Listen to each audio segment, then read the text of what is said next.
retourne au palais de justice de Paris retrouver Pauline Revenat après l'annonce donc de la relaxe générale au procès en appel de l'hormone de croissance. Pauline, évidemment, on imagine la déception des familles des victimes.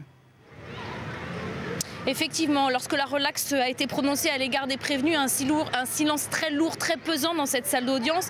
Traduction d'abord, aucune faute n'a été retenue contre Fernand Drey, 88 ans, ancien responsable d'un laboratoire de l'Institut Pasteur. Aucune faute non plus contre Elisabeth Munier, 62 ans, ancienne pédiatre qui travaillait dans la collecte des hypophyses. Le président du tribunal a pris soin de prendre des précautions avant de rendre sa décision. Il a demandé aux parties civiles de garder leur calme et ensuite il a pris le temps assez longuement d'expliciter cette décision. Aucune négligence, aucune faute, aucune connaissance de risque ne peuvent être retenues contre ces personnes. Alors sur le plan pénal comme sur le plan civil, c'est une relaxe générale. Pas de délit d'homicide involontaire, pas de tromperie aggravée. Et en 2008, souvenez-vous, les parties civiles étaient sorties indignées parce que la relaxe avait été prononcée sans explication possible. Je suis à présent avec Jean-Bernard Mathieu qui est président d'une association de victimes. Bonjour monsieur. Bonjour. Première question, qu'est-ce que vous avez ressenti à l'énoncé de cette décision ? Une grande incompréhension, évidemment. Après près de 20 ans de procédure, alors qu'il a été démontré à l'évidence que des alarmes avaient été données en temps utile, on n'arrive pas à comprendre comment 120 victimes, comment l'homicide involontaire, qui est évident, n'a pas pu être retenu. C'est quelque chose d'incompréhensible pour nous, évidemment.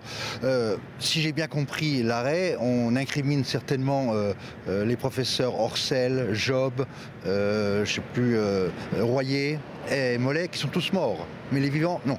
Il y a quelque chose... Pas de responsable, pas de coupable cette fois-ci. Est-ce que c'est une indignation générale ?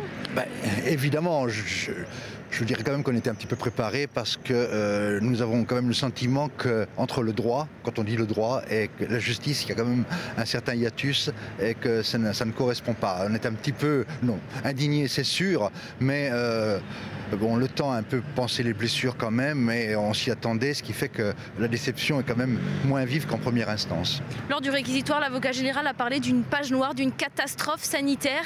Ce sont des mots qu'on n'oubliera pas, mais du coup qui n'ont pas été suivis des faits.